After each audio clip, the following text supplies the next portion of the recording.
اس fifth generation وار کیا ہے اور پاکستانیوں پر جو ہے نا اس کا افیکٹ کیسے ہوا؟ ٹھیک ہے. جنرل مشرف مرحوم کہا کرتے تھے نا روشن خیال اعتدال پسندی. اسٹیبلشمنٹ نے دیکھا کہ بھائی یہ تو ہم تو لائے تھے اس کو کہ آگے رکھیں گے، صرف کام خود کریں گے، کام نہ ان سے ہو سکا تو نہ ان سے ہو سکا. آنکھ کھلی جب تو پتہ لگا جی امریکہ سے بھی تعلقات خراب، چین سے بھی تعلقات خراب، سعودی عرب سے بھی تعلقات خراب، ترکی سے بھی تعلقات خراب، ملیشیا سے بھی تعلقات خراب، آئی ایم ایف سے معاہدے ہو گئے. اس کے بعد جناب ملک کے اندر انتشار ہو گیا، گالم گلوچ سیاستدانوں کو. بہت سارے لوگ سوشل میڈیا پر آ گئے تھے، ان کو بہت زیادہ فالوئنگ لے کے دی گئی نا. بالکل ایسے ہی ہے. انہوں نے ساڑھا تے کام گیا مک اسی سکون چا جڑا کام اسی $10 ارب خرچ کر کے نہیں سی کر سکتے ڈالر. ہاں جی جی وہ تو عمران خان نے کرتا ہے. اچھا اس شو میں انہوں نے کہا جی ہم غزوہ کریں گے. اب غزوہ استغفر اللہ معاذ اللہ اس جنگ کو کہتے ہیں جس میں نبی کریم صلی اللہ علیہ وسلم نے شمولیت کی. بالکل ایسے اندازہ کریں.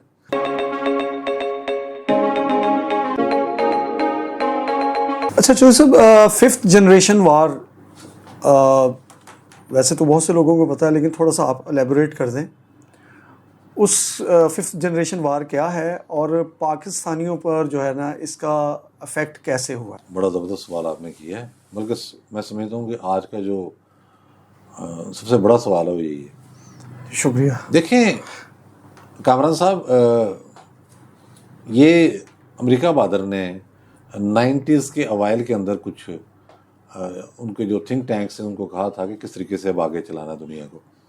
تو پھر یہ سوچا گیا کہ یار یہ جنگ و جدل کرنا پڑتا ہے. مسئلہ تو ان کے لیے کوئی نہیں ہے، ظاہر جدید جنگی مشینری ہے، بالکل کوئی ایشو نہیں ہے. جہاں سے بیٹھے میزائل چلا دیں اور وہ ایکوریٹ جائے گا اپنے نشانے پر. اچھا پھر جتنی مرضی طاقت کا چلا دیں، چھوٹے میزائل بھی ہیں اور بڑے بھی ہیں جو پورے کے پوری مارتے ہیں تو کیا ٹاؤنز کو اڑا دیں، سارا کچھ ہے. تو انہوں نے کہا کہ نہیں اس کو اب سارے معاملات کو کیسے کنٹرول کرنا ہے. تو اس میں پھر ظاہر ہے جو میڈیا کا ایک ٹول تھا اس کو یوز کرنے کا پلان بنا. اچھا وہ مختلف ممالک نے اپنا لیا.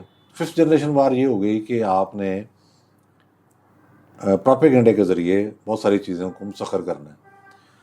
تو اب ہمارے پڑوس میں انڈیا کے ساتھ ظاہر ہے ہماری روایتی دشمنی ہے جو بنا دی گئی ہے، ہونی نہیں چاہیے. جی جی وہاں پر بھی کام شروع ہو گیا اور یہاں ہمیں کہا گیا کہ ہم بھی تیار کر رہے ہیں. اچھا ہمارے جو منصوبہ ساز ہیں وہ جب تیاری کسی کام کی کرتے ہیں بعد میں نتیجہ کچھ اور نکلتا ہے. ہم نے جہادی تیار کیے، بعد میں ہمارے گلے پڑ گئے، پھر ہم ان کو مارتے پھرتے رہے. آج تک لڑائیاں ہو رہی ہیں. بالکل. تو یہاں پر ففتھ جنریشن وار کے لیے بہت بڑا بجٹ رکھا گیا. کس نے رکھا؟ اسٹیبلشمنٹ نے. اچھا پاکستان کی بات. امریکہ سے بھی مدد آئی. جب چینل نکلے ہیں تو اس میں تو ظاہر ہے آپ کو پتا ہے کہ بہت ساری چیزیں ایسی تھیں کہ جو امریکہ چاہتا تھا پاکستان کے معاشرے میں روشن خیالی پھیلے. ٹھیک ہے. جنرل مشرف مرحوم کہا کرتے تھے نا روشن خیال اعتدال پسندی. جی جی کیا تھا؟ ہاں جی ماڈرنائزیشن. ہینری کسنجر نے ان کو کہا تھا کہ آپ نے یہ جا کے کرنا ہے. تو یہ سارے معاملات ہوتے ہیں کہ جو معاشرے کو ذرا اس میں اوپننیس کے نام پر آپ سیکولرزم لائیں، لادینیت لائیں، یا جو بنیادی مقاصد ہیں کسی نظریاتی مملکت کے جس کا لوگ مذاق اڑاتے ہیں، مذاق اڑانا نہیں چاہیے. جی جی ان سے ہٹایا جائے. ٹھیک ہے نا. کوئی اگر وہ کہہ رہا ہے جی کہ تعلیمات اسلام میں جہاد بھی ہے تو وہاں کہ جی جہاد کی حوصلہ نہیں کریں، صوفیزم کو لائیں، قوالیاں شوالیاں کریں اور یہ اسلامیت میں سے اس کو حذف کر دیں، قوالیاں کیا کریں آپ. ہاں جی بالکل شوالیاں یہ وہ اب وہ سارا یہ معاملہ اس طریقے سے تھا. ٹھیک ہے. اچھا اب ففتھ جنریشن وار جب پاکستان کے اندر بنی تو اس کے ظاہر مختلف مصارف تھے اور چونکہ اسٹیبلشمنٹ اس کو لیڈ کر رہی تھی انہوں نے پھر اس کو سیاست کی طرف بھی موڑ دیا. مطلب معاشرے کو تو آپ نے کرنا تھا جو بھی کرنا تھا. جب سیاست میں مڑا تو اس وقت یہ فیصلہ یہ ہو گیا ہوا تھا 2011 میں کہ اب پوسٹ مشرف ایرا جو ہوگا نا یہ ہوگا ہائیبرڈ دور کا. اچھا کہ آگے سیاستدانوں کو کچھ نہ کچھ موقع ملتا تھا. بھٹو صاحب نے کافی سارا کام کیا، ان کو پھانسی چڑھا دیا گیا. پھر بہت سارے وزراء اعظم بعد میں آئے جو آتے رہے جاتے رہے.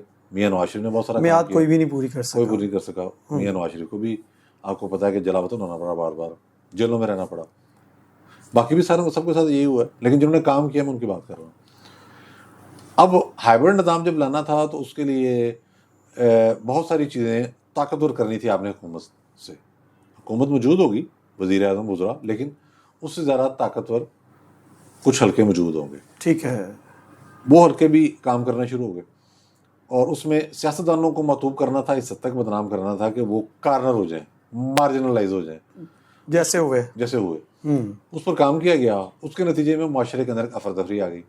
پھر جب ان کو پتہ لگا کہ جس فرد کو ہم لائے ہیں اس ساری جنگ میں الٹیمیٹ ففتھ جنریشن وار آگے رکھ کے ہائبرڈ نظام کے لیے جی جی لیڈ کرنے کے لیے وہ عمران خان صاحب خود ففتھ جنریشن وار کو لیڈ کرتے تھے نا. بالکل یہ ترجمانوں کا اجلاس کیا تھا؟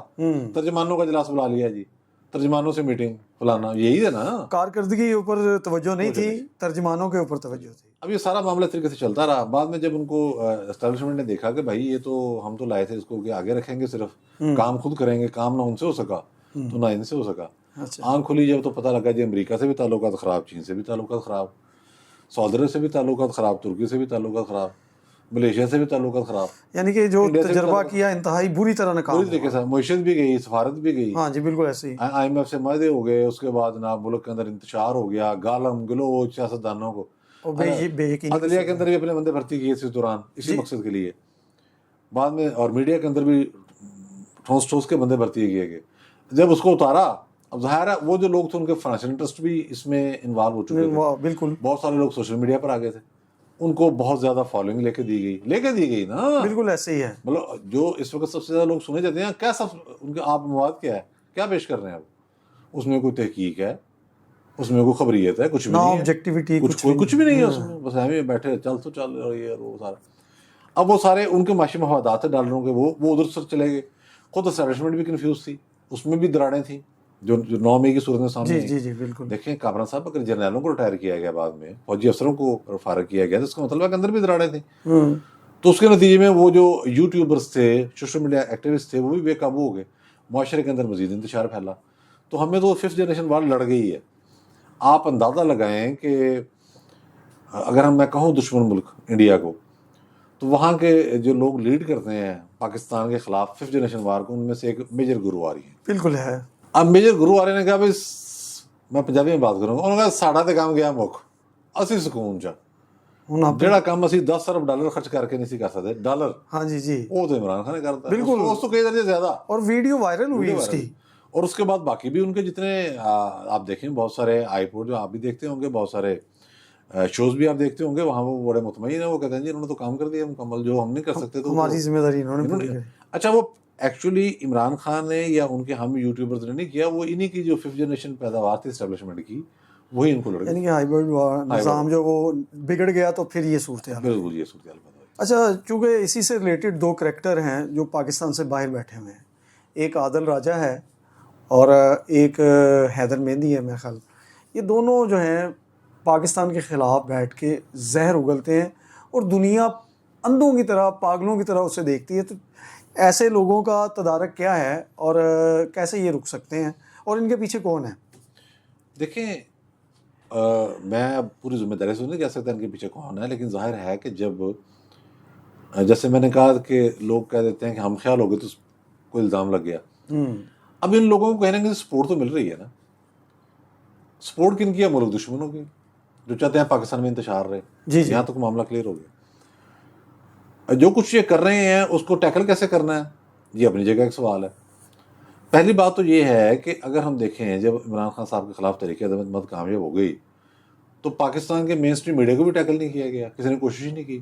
جو اسٹیبلشمنٹ کو دیکھنا ہے نا, یہاں بھی آج تک ایسے شوز ہو رہے ہیں جو بڑے خطرناک ہیں ملک کے لیے. ابھی ایک مین چینل پر 4-5 روز پہلے شندانہ گلزار بیٹھی ہوئی تھی, وہ ایسی خاتون ہیں جو وہ غریب باتیں کرتی ہیں.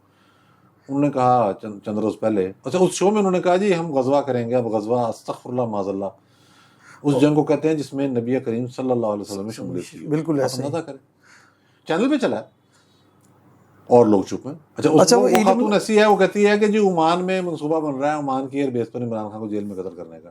پھر اس نے کہا جی ذل شاہ کو مار کے اور لاش کو مسخ کرنے کا حکم مریم نواز نے دیا تھا, جو اس وقت کہیں تھی نہیں حکومت وغیرہ. اچھا, مین اسٹریم میڈیا پر بیٹھی ہوئی ہے. اچھا, مین اسٹریم میڈیا پہ یہ ہو رہا ہے, تو آپ عادل راجے کو یا آپ شہین سے بھائی کو یا آپ حیدر مہندی کو کیا گلا کریں گے؟ جب آپ چیزوں کو یہی کنٹرول نہیں کر رہے, تو پھر آگے کیا کرنے, کیا کنٹرول کرنا ہے؟ مطلب یہ پالیسی تو خود ہم جو لوگ میڈیا کے اندر موجود ہیں ہمارے لیے سوال نشان بنی ہوئی ہے. بہت سارے لوگ ہمیں باہر سے سوال کر کے پوچھتے ہیں کہ جناب والا یہ میڈیا میں کیا ہو رہا ہے, آپ کے ایتھکس کہاں گئے ہیں؟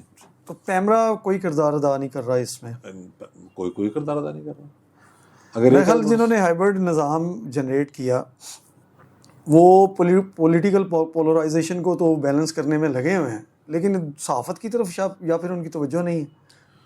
توجہ نہیں ہے یا کہنا چاہیے کہ کوشش نہیں کر رہے, یا وہ مطلب اب میں کیا کہہ سکتا ہوں کہ وہ یہ چاہتے ہیں کہ اس ایک حد تک رہے, کیا کہہ سکتے ہیں. اگر وہ روکنا چاہیں تو یہ میں بڑی ذمہ داری سے آپ کو کہتا ہوں, اگر وہ اس کو روکنا چاہیں ایک پیٹرن بنا کر, ایک قانون بنا کر, یا اپنی طاقت کے بل پر, چلیں میں کھلی بات کر دیتا ہوں, روک سکتا ہے, کوئی مشکل نہیں ہے. باہر سے جو پروپیگنڈا ہوتا رہا ہے اس کا بھی توڑ ہو جائے گا. پہلے آپ یہاں کنٹرول کریں, چیزوں کو سیدھا کریں, اس کے بعد باہر والے بھی دیکھے جائیں گے, ان کے خلاف مقدمات فائل ہو جائیں گے. عادل راجو کو آپ کو پتہ ہے نا, ابھی ایک فوجی افسر نے ان پر کیس کیا تھا اور وہ عادل راجو اس میں پھنسا, اس کو جرمانہ ہوا, وہ بھاگنے کی کوشش کر رہا ہے اس سے. تو آپ ان کو بھی ٹیکل کر سکتے ہیں. یہ جو جس طرح کی یہاں سوشل میڈیا پر آزادی ہے, وی لاگر کرنے کی آزادی ہے, وہ تو دنیا میں کہیں نہیں ہے. آپ کینیڈا میں چلے جائیں, آپ امریکہ میں چلے جائیں, آپ انڈیا میں چلے جائیں. ابھی کل آپ نے دیکھا, کل کی خبر ہے کہ امریکہ نے ٹک ٹاک جو ہے اس کو بین کیا, اس کو پابندیاں لگائی ہیں کچھ. چائنا میں تو, سعودی عرب میں, ایران میں تو تصور ہی نہیں ہے. یہاں تو مذاق بنایا ہوا ہے, جس کا جو دل کرتا ہے وہ بیٹھ کے, اچھا چیف جسٹس کے خلاف لوگ وی لاگ کر رہے ہیں. اچھا کھلے بندوں کریں. کسی زمانے میں وہ ہوتا تھا کنٹمپٹ آف کورٹ نہ ہو جائے, اور یہ کھلے ایٹ لیسٹ یہ ہے نا کہ اگر آپ کے پاس کوئی واقعی چیز ہے, کوئی ریفرنس ہے, جیسے مظاہر نقوی کے خلاف موجود تھا, بالکل کوئی چیز موجود ہے تو آپ لیں, کون روک رہا ہے؟ بہادری کے ساتھ پیش کریں. بات بھی کوئی نہیں ہے, وہ بندہ کہہ رہا ہے کہ وہ جی فلانا آرمی کا افسر گیا جیل میں, فلانے سے ملا, فوج کے فلاں بندوں نے فلاں کو کہا کہ جی وہ چیف منسٹر صاحب اب یہ کر دیں, یعنی کہ یہ ہو رہا ہے. تو اس کا مطلب یہ ہے کہ اچھا پھر یہ بھی اطلاعات ایسی موجود ہیں کہ یہ جو 5th جنریشن وار کی پیداوار ہے, کہا جا رہا ہے کہ آپ اسٹیبلشمنٹ کی طرف نہ آئیں, آپ سیاسی جماعتوں کو رگیتے رہیں اور ججوں کو رگیتے رہیں. اچھا جب آپ ان کو چھوٹ دیں گے نا کہ اتنا 75% آپ کو الاؤڈ ہے, 25% یہ ایریا آپ نے چھوڑ دینا ہے, تو آپ نہیں بچ سکیں گے, پھر خود بھی رگڑے میں آئیں گے. آپ جب پتھر ماریں گے, بے تحاشا پتھر چلائیں گے نا, تو پھر ایک آدھ روڑا آپ کے بھی شیشے والے گھر پہ آئے گا, آپ نہیں بچیں گے اس میں سے. تو ایسے اطلاعات موجود ہیں کہ ان کو کہا گیا کہ جی ہماری طرف نہیں آنا, باقی ٹھیک ہے. باقی ٹھیک کیا ہے, جب معاشرے میں انتشار ہے تو انتشار کا الٹیمیٹ نقصان تو پھر ان کو بھی ہوگا, جن لوگوں نے ان کو کریٹ کیا, پالا پوسا, سپورٹ کر رہے ہیں.